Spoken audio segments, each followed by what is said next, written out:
Hello friends, तो चलिए हम लोग अपना क्लास स्टार्ट करते हैं।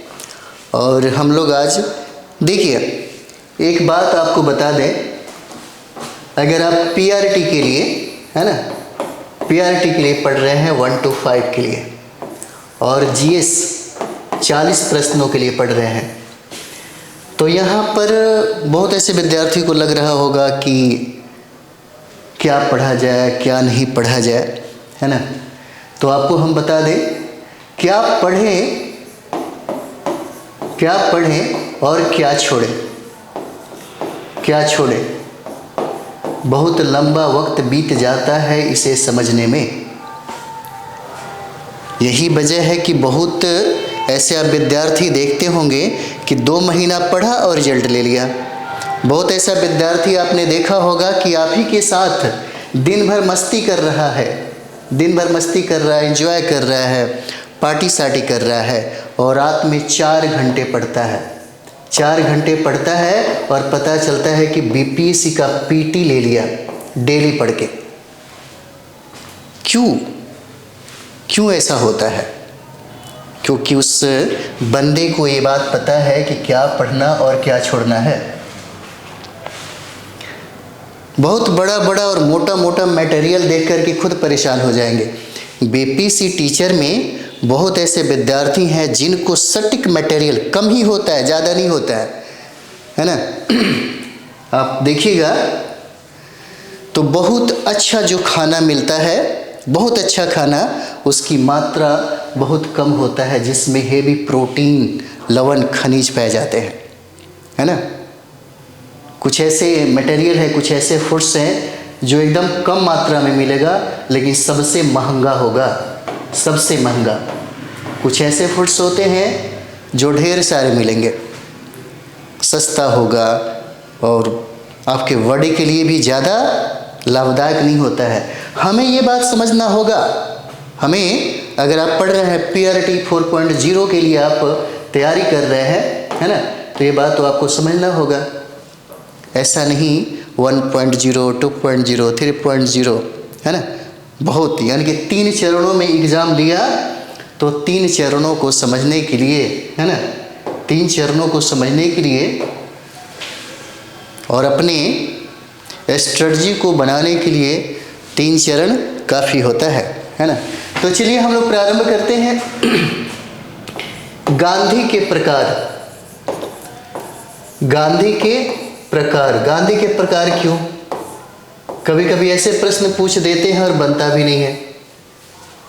और ये सब चीज़ें आपकी एससीईआरटी की किताब में थोड़ी मिलेगा, एससीईआरटी की किताब में नहीं मिलेगा। और पता चलता है कि प्रश्न इस तरीके से पूछ दिया और हमने एससीईआरटी पढ़ा और एनसीईआरटी पढ़ा और प्रश्न हमको मिला ही नहीं। क्या? चलिए, आधुनिक गांधी के नाम से एक बार प्रश्न पूछा हुआ था कि आधुनिक गांधी के नाम से किसे जानते हैं? आधुनिक गांधी किसे कहा जाता है? आधुनिक गांधी, तो आधुनिक गांधी बाबा आमटे को कहा जाता है। बाबा आमटे को, है ना, बाबा आमटे को आधुनिक गांधी कहा जाता है। आपको ये बात पता होगा, हो सकता है पता हो। बाबा आमटे का जो संबंध है नर्मदा बचाओ आंदोलन से था। एक बार ये भी प्रश्न पूछा हुआ था, ये नर्मदा बचाओ आंदोलन से इनका ताल्लुकात था। और ये नर्मदा बचाओ आंदोलन जो हुआ 1985 में हुआ, इसलिए बहुत ही ये फेमस पर्सनालिटी हुए। और यही वजह है कि इनको आधुनिक गांधी के नाम से जाने जाते हैं, जिनका नाम है बाबा आमटे, है ना। बाबा आमटे को आधुनिक गांधी कहा जाता है। एक और प्रश्न था इंडोनेशिया के गांधी। एक बार रेलवे का एग्ज़ाम हो रहा था जिसमें यह सवाल पूछ दिया, है ना। और आपके बिहार से संबंधित भी एग्ज़ाम हुआ जिसमें यह सवाल पूछा हुआ था इंडोनेशिया के गांधी। तो यहाँ पर इंडोनेशिया के जो गांधी हैं, इंडोनेशिया के गांधी जो हैं, ये अहमद सुकर्नो को कहा जाता है। है ना, अहमद सुकर्नो को, अहमद सुकर्नो को कहा जाता है। इम्पॉर्टेंट है, और इम्पॉर्टेंट क्यों है आप देखिएगा, 26 जनवरी 1950 को ये भारत आए हुए थे। 26 जनवरी 1950 को यह भारत आए हुए थे, जिनका नाम है सुकर्नो, अहमद सुकर्नो, और इन्हीं को हम लोग इंडोनेशिया के गांधी के नाम से जानते हैं, है ना, इंडोनेशिया के गांधी कहा जाता है। उसके बाद आइए, बिहार के गांधी से भी प्रश्न पूछा हुआ था बिहार सरकार के द्वारा, है ना, बिहार के एग्जाम में पूछा हुआ था कि बिहार के गांधी किसको कहते हैं, है ना, बिहार के गांधी किसको कहते हैं। ठीक, तो बिहार के गांधी जो है डॉक्टर राजेंद्र प्रसाद को, डॉक्टर राजेंद्र प्रसाद को कहा जाता है, डॉक्टर राजेंद्र प्रसाद को, और डॉक्टर राजेंद्र प्रसाद का घर बिहार में है, बिहार में जीरादेई में जन्म हुआ था, और ये भारत के पहला प्रेसिडेंट बने, भारत के प्रथम राष्ट्रपति बने डॉक्टर राजेंद्र प्रसाद, और संविधान सभा के अस्थाई अध्यक्ष नियुक्त किया गया था डॉक्टर राजेंद्र प्रसाद को, और संविधान सभा का अस्थाई अध्यक्ष नियुक्त किया गया था सच्चिदानंद सिन्हा को। तो बिहार के गांधी से ये जाने जाते हैं डॉक्टर राजेंद्र प्रसाद, है ना। उसके बाद से पूछा जा सकता है कि अफ्रीका के गांधी किसको कहते हैं, अफ्रीका के गांधी, है ना, अफ्रीका के गांधी किसे कहा जाता है, अफ्रीका के गांधी नेल्सन मंडेला को कहा जाता है ना, नेल्सन मंडेला को कहा जाता है, अफ्रीका के गांधी नेल्सन मंडेला को कहा जाता है। और नेल्सन मंडेला से लेकर के अगर प्रश्न आपसे पूछे तो इतना याद रखिएगा कि यह पहला अश्वेत, श्वेत नहीं मतलब पहला काले व्यक्ति हुए जो प्रेसिडेंट बने, यानी कि प्रथम पहला अश्वेत राष्ट्रपति, पहला अश्वेत राष्ट्रपति बने, है ना, पहला अश्वेत राष्ट्रपति बने। और भारत रत्न इनको मिला था, ये इम्पोर्टेंट है, भारत रत्न मिला था 1990 में, 1990 में भारत रत्न मिला नेल्सन मंडेला को मिला। और आपको पता होगा कि रोबेन द्वीप में इनको नज़रबंद करके रखा गया था, इनको कैद करके रखा गया था रोबेन द्वीप में, रोबेन द्वीप में इनको कैद करके बंदी बनाकर रखा गया था। इन्होंने पुस्तक लिखी जिस पुस्तक का नाम था मेरा जीवन, है ना, जिस पुस्तक का नाम था मेरा जीवन, पुस्तक का नाम था। एक और बहुत ही वीवीआई पुस्तक है long walk to freedom, long walk to freedom, long walk to freedom, यह पुस्तक जो है पूछा जाता है। लॉन्ग वॉक टू फ्रीडम किसने लिखा, नेल्सन मंडेला के द्वारा यह पुस्तक लिखा गया है मेरा जीवन और long walk to freedom. Robben द्वीप पर इनको कैद करके रखा गया था। बाद में इन्होंने इतना काम किया, इतना काम किया कि काम की प्रसिद्धि की वजह से इनको प्रेसिडेंट बनाया गया और यह पहला अश्वेत प्रेसिडेंट हो जाते हैं। और भारत रत्न नेल्सन मंडेला को 1990 में प्राप्त होता है और यही वजह है कि इनको अफ्रीका के गांधी के नाम से जाना जाता है ना। चलिए आगे बढ़ते हैं हम लोग। अफ्रीका के गांधी, है ना, अफ्रीका के गांधी हो जाते हैं। चलिए आगे हम लोग पढ़ते हैं। ये हो जाएंगे, एक प्रश्न ये भी है ना,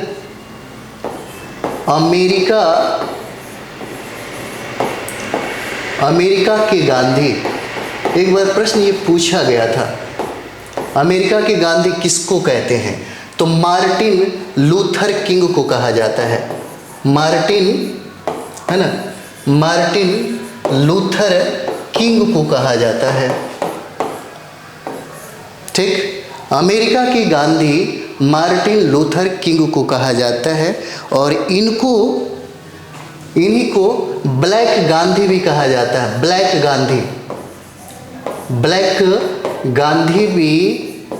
गांधी भी मार्टिन लूथर को ही कहा जाता है।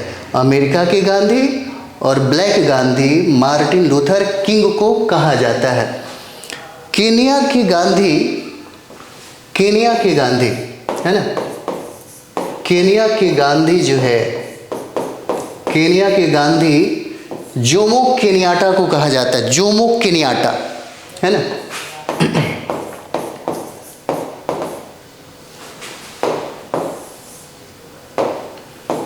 ये जेमो कन्याटा हो जाते हैं।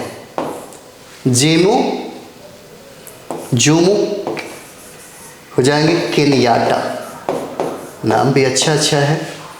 केनिया के गांधी जोमो केनियाटा को कहा जाता है यहाँ पर। और इम्पॉर्टेंट है आपका कि पाकिस्तान का गांधी किसको कहते हैं।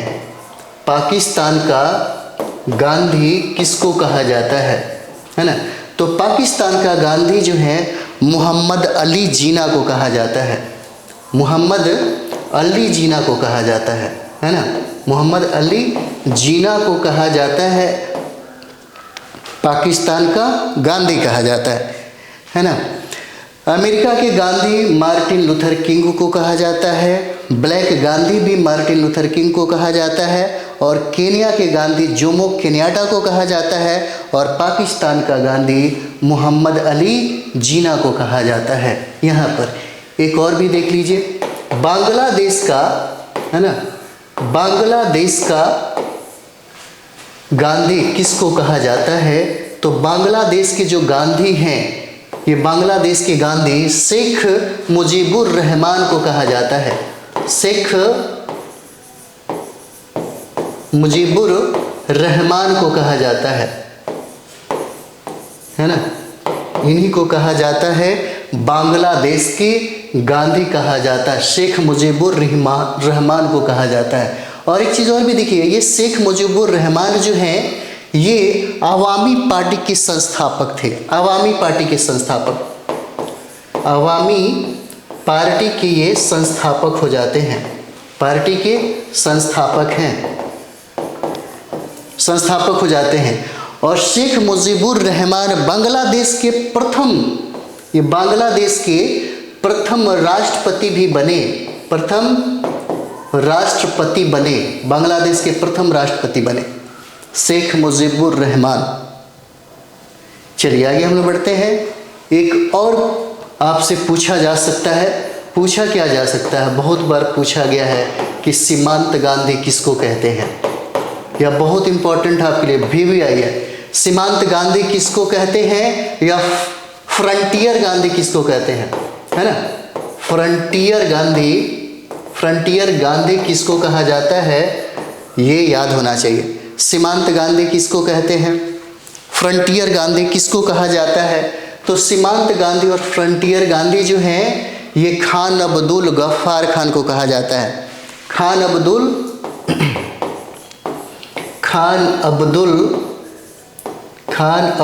गफ्फार खान, है ना। खान अब्दुल गफ्फार खान को कहा जाता है। पूछा गया सवाल है, गफ्फार खान को कहा जाता है, सीमांत गांधी कहा जाता है और फ्रंटियर गांधी के नाम से भी जाने जाते हैं, खान अब्दुल गफ्फार खान ये जाने जाते हैं, है ना। तो ये जो प्रकार है यहाँ से प्रश्न पूछे जाते हैं। उसके बाद जो इम्पोर्टेंट है आपके लिए, गांधी जी के उपनाम से तो बहुत सारे प्रश्न पूछे जाते हैं। तो चलिए गांधी जी के उपनाम भी देख लीजिए। उसके बाद से हम लोग जो आंदोलन होगा, चंपारण सत्याग्रह हो जाता है ना। और गांधी जी के जीवन में जो भी जैसे रचनात्मक जो कार्यक्रम है, तो रचनात्मक कार्यक्रम से भी प्रश्न पूछे जाते हैं। उसके बाद हम लोग देखेंगे असहयोग आंदोलन, सविनय अवज्ञा आंदोलन और भारत छोड़ो आंदोलन।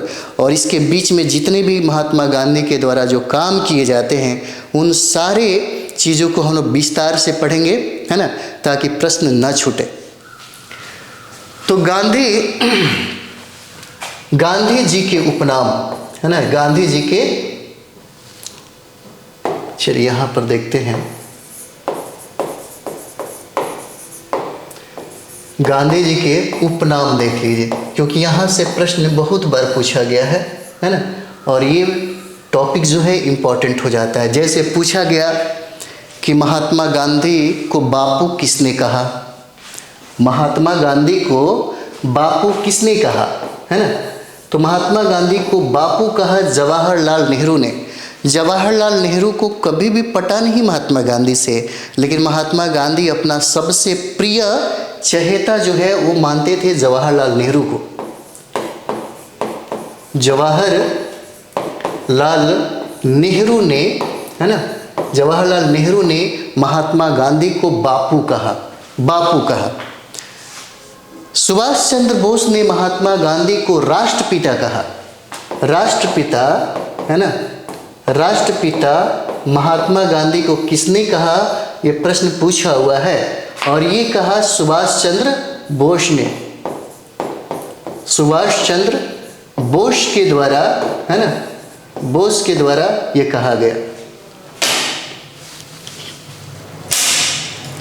राष्ट्रपिता सुभाष चंद्र बोस के द्वारा कहा गया। भिखारियों का राजा, महात्मा गांधी को भिखारियों का राजा किसने कहा, तो महात्मा गांधी को भिखारियों का राजा, है ना, भिखारियों का राजा, भिखारियों का राजा मदन मोहन मालवीय ने कहा। इनको मदन मोहन मालवीय ने, है ना, मदन मोहन मालवीय ने भिखारियों का राजा कहा, महात्मा गांधी को कहा, है ना। चलिए आगे बढ़िए। मलंग बाबा, महात्मा गांधी को मलंग बाबा भी कहा जाता है ना, मलंग बाबा। और मलंग बाबा महात्मा गांधी को किसने कहा, है ना, ये भी तो पूछा जा सकता है। तो मलंग बाबा जो है खान अब्दुल साहब ने कहा था, खान अब्दुल गफ्फार खान ने ये कहा था, मलंग बाबा, है ना, खान अब्दुल ने कहा था, मलंग बाबा कहा था। और एक चीज़ और भी देखिए, एक प्रश्न पूछा हुआ था कि महात्मा गांधी को जादूगर किसने कहा। महात्मा गांधी को जादूगर, है ना, महात्मा गांधी को जादूगर किसने कहा, तो जादूगर कहा, है ना, शेख मुजीबुर रहमान ने। शेख मुजीबुर रहमान ने कहा था, रहमान ने महात्मा गांधी को जादूगर कहा, जादूगर कहा गया था। एक पॉइंट है जो बार बार पूछा जाता है, बहुत इंपॉर्टेंट है, बहुत बेबी आई है। महात्मा गांधी को देशद्रोही फकीर कहा जाता है ना, देशद्रोही फकीर कहा जाता है, देशद्रोही, है ना, देशद्रोही फकीर कहा जाता है। तो देशद्रोही फकीर किसने कहा, तो देशद्रोही फकीर जो है फ्रैंक मॉरिस ने कहा था, फ्रैंक मॉरिस, है ना, फ्रैंक मॉरिस ने ये बात कहा था।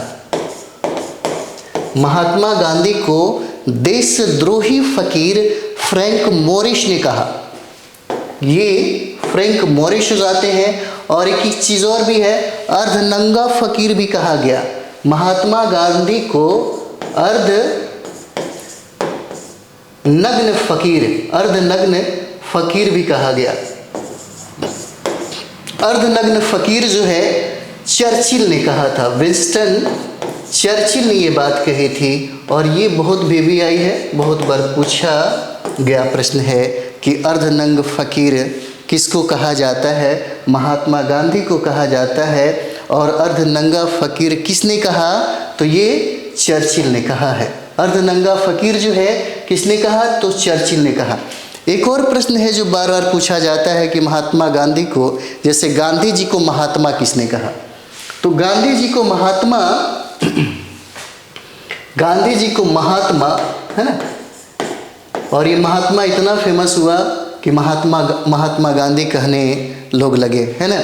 तो महात्मा की जो उपाधि मिला था रविंद्रनाथ टैगोर के द्वारा, रविंद्रनाथ, है ना, रविंद्रनाथ टैगोर ने गांधी जी को महात्मा कहा, महात्मा कहा, है ना। उसके बाद एक और भी पॉइंट है जो बहुत इंपॉर्टेंट है, राजनीतिक बच्चा। महात्मा गांधी को राजनीतिक बच्चा किसने कहा, है ना। तो राजनीतिक बच्चा किसने कहा, तो राजनीतिक बच्चा एनी बेसेंट के द्वारा कहा गया। एनी बेसेंट ने महात्मा गांधी को राजनीतिक बच्चा कहा। एक और भी है जिसको कहा जाता है ना, one man of boundary, one man of boundary, है ना।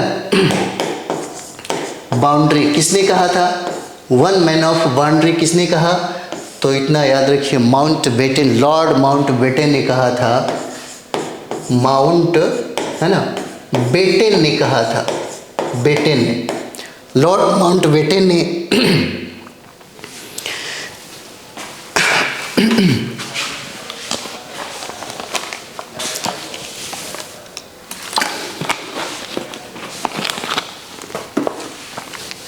चलिए आगे बढ़ते हैं।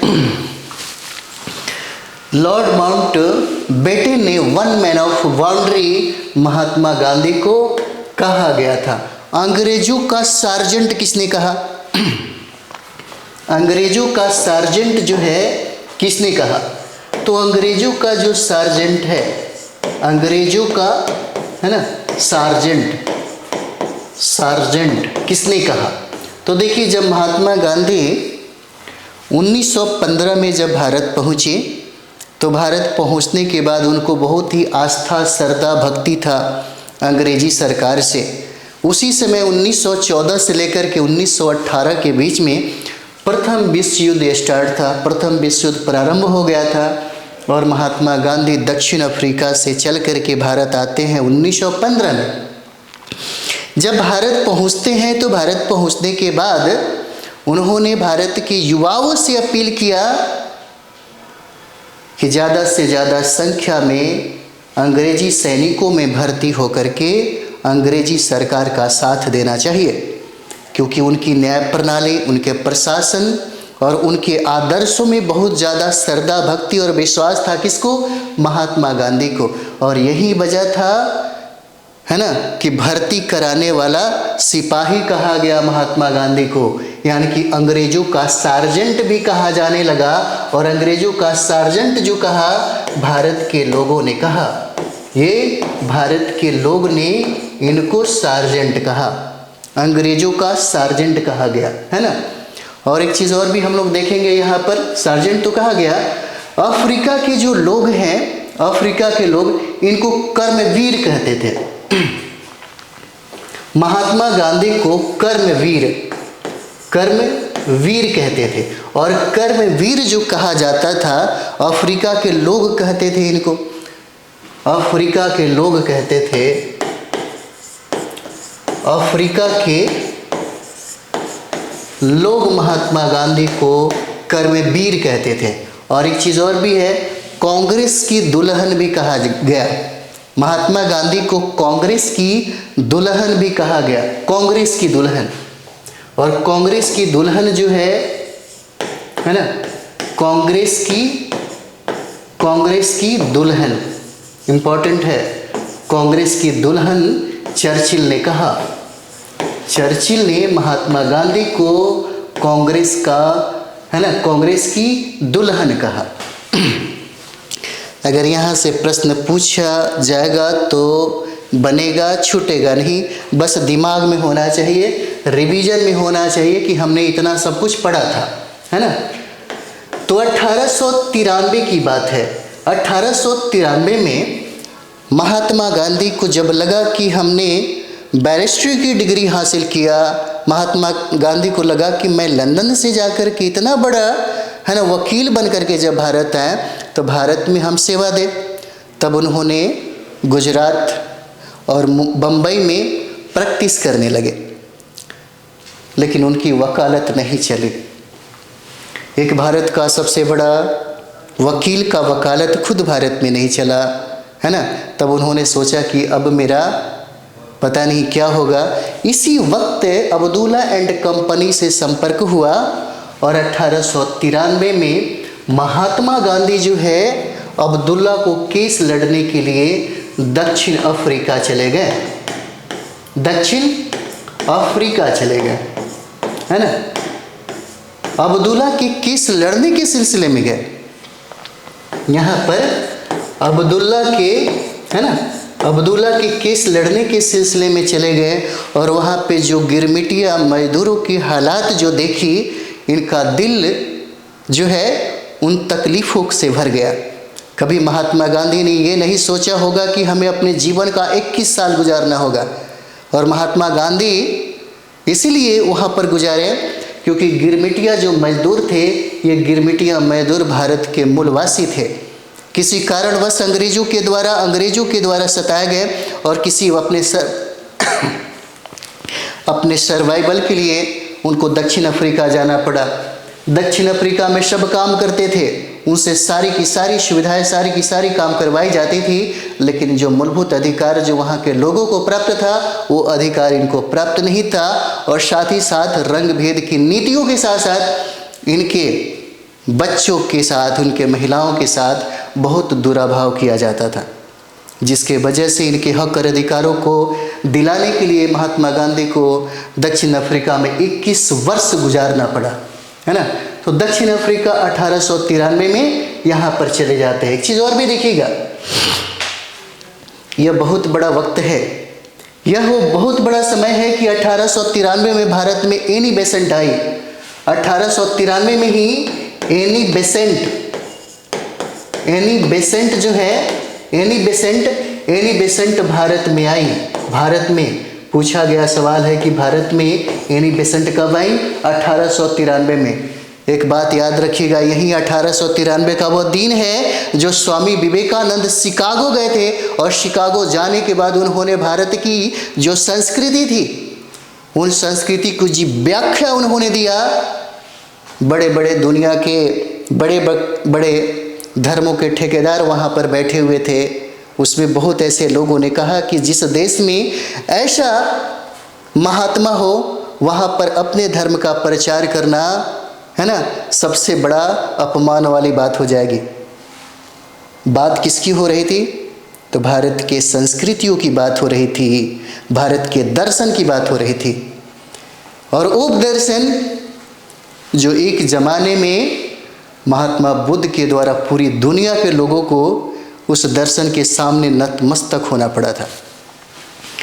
तो महात्मा गांधी से संबंधित 1893 जब पहली बार साउथ अफ्रीका जाते हैं अब्दुल्ला के साथ, और 1893 में ही एनी बेसेंट भारत आई, और 1893 में ही यहाँ पर देखिएगा 1893 में ही स्वामी विवेकानंद, है ना, स्वामी विवेकानंद शिकागो जाते हैं। स्वामी विवेकानंद शिकागो जाते हैं। कब? 1893 में जाते हैं। यहाँ पर 1893 में एक बहुत बड़ी घटना घटती है। पूरी दुनिया में पहली बार वोट देने का अधिकार महिलाओं को प्राप्त हुआ और न्यूजीलैंड की सरकार ने दिया। पहली बार कब?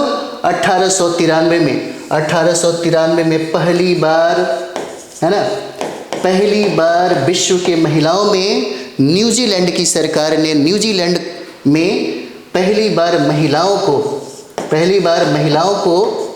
वोट देने का अधिकार प्राप्त हुआ। वोट देने का अधिकार, ये बहुत बड़ी बात है। वोट देने का अधिकार यह बहुत बड़ी बात है। वोट देने का अधिकार भारत में तो इस तरह से व्यवस्था ही नहीं किया गया था। भारत के संविधान अगर अम्बेडकर नहीं लिखते तो शायद महिलाओं को सारा सुख सुविधा अधिकार प्राप्त नहीं होता। वोट देने की तो बात अलग थी, यहाँ वोट देने के अधिकार में भी अलग अलग डिवाइडेशन दिख रहा था। सभी लोगों को वोट देने की बात नहीं किया जा रहा था। वहाँ समानता असमानता बहुत सारा व्याप्त था। वो तो सब कुछ ठीक हुआ डॉक्टर बी आर अम्बेडकर के वजह से, वरना आज महिलाओं की स्थिति जो इतना उन्नत और सबसे बेहतर जो दिखता है वह नहीं होता, है ना। तो ये 1993 में हो रहा था, है ना। यहाँ पर एक चीज़ और भी देख लीजिए,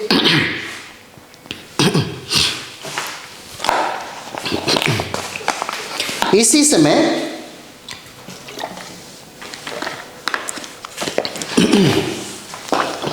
इसी समय 1893 में ही, 1893 में, क्योंकि आपको ये बात पता होगा, बाल गंगाधर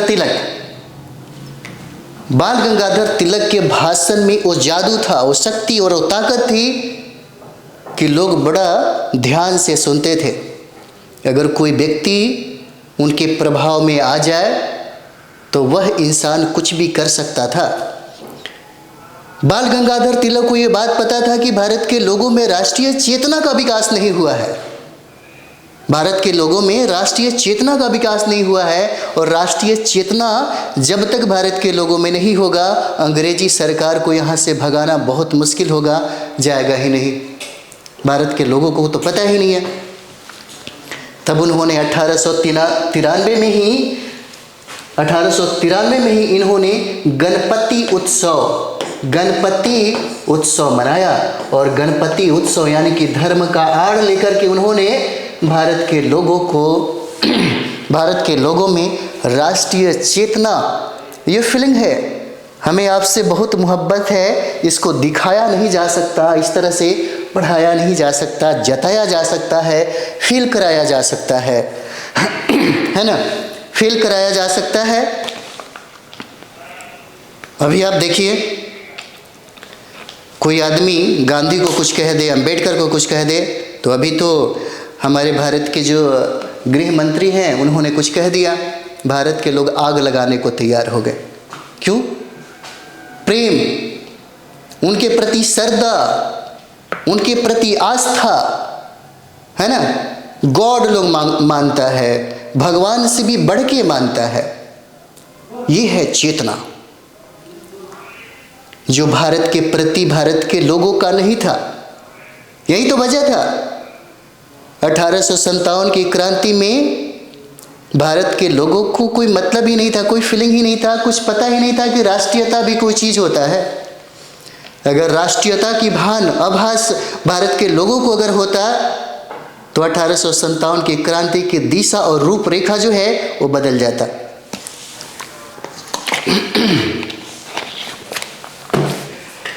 तो यहीं पर बाल गंगाधर तिलक ने 1893 में ही गणपति उत्सव मनाई, यहीं पर। और एक चीज़ और भी देखिएगा, यही 1893 की बात है, यही 1893 की बात है।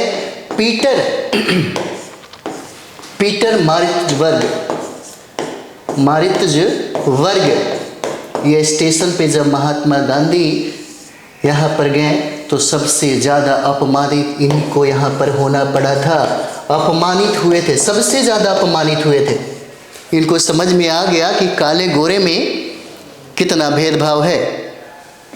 और ये कब हो रहा था? तो 1893 में हो रहा था। 1894 में, चलिए 1894 में पहुँचते हैं हम लोग। 1894 में महात्मा गांधी के द्वारा नटाल कांग्रेस की स्थापना किया गया, है ना। नटाल कांग्रेस की स्थापना किया गया यहाँ पर। और ये स्थापना कहाँ पर हुआ? अफ्रीका में हुआ, है ना, अफ्रीका में हुआ। नटाल कांग्रेस की स्थापना महात्मा गांधी के द्वारा हुआ। कब? 1894 में हुआ यहाँ पर। और इतना ही नहीं, एक चीज़ और भी देखिएगा।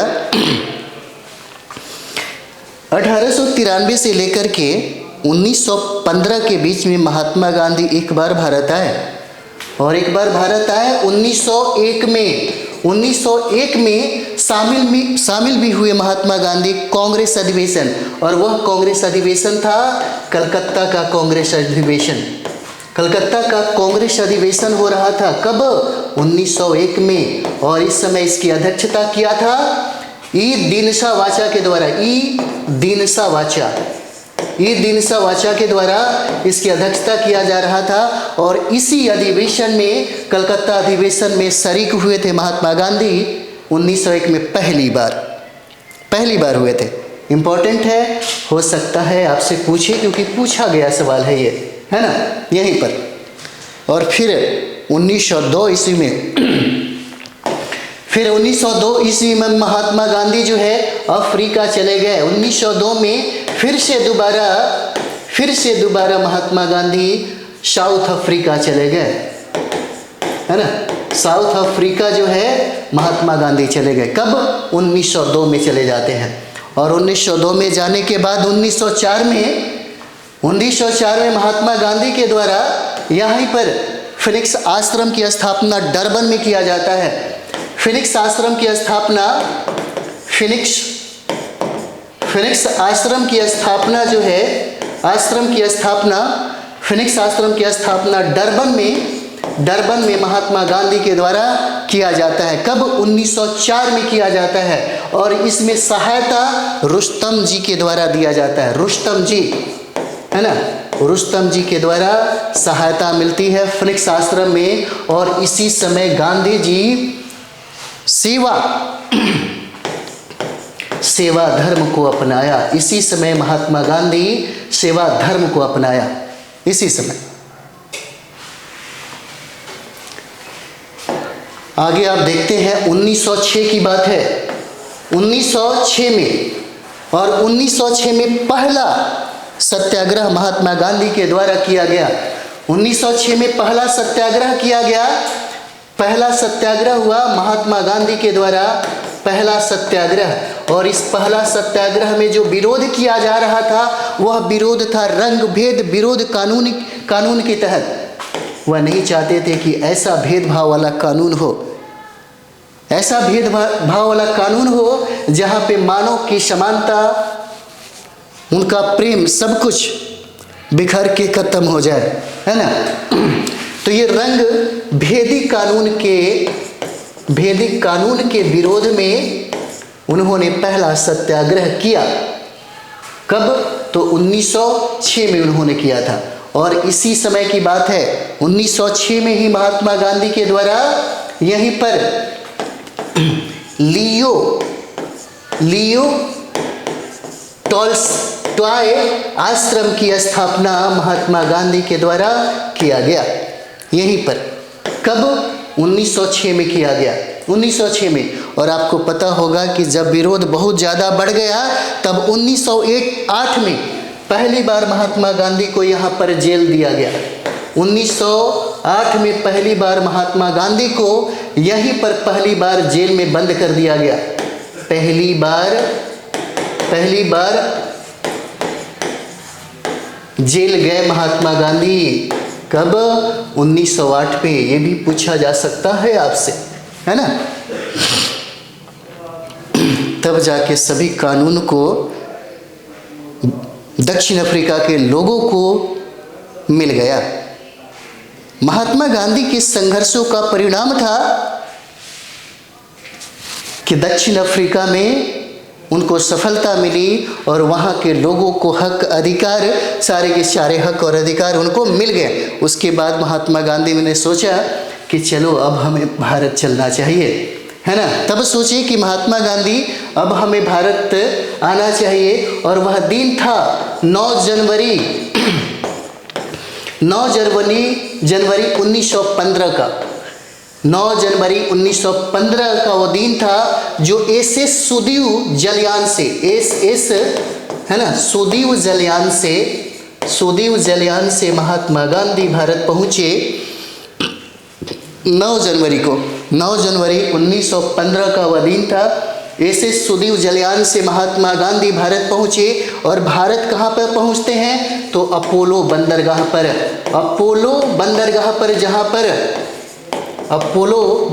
पर, और जहाँ पर बहुत सारे संख्या में लोग महात्मा गांधी के स्वागत में इकट्ठा हुए थे, यहीं पर अपोलो बंदरगाह,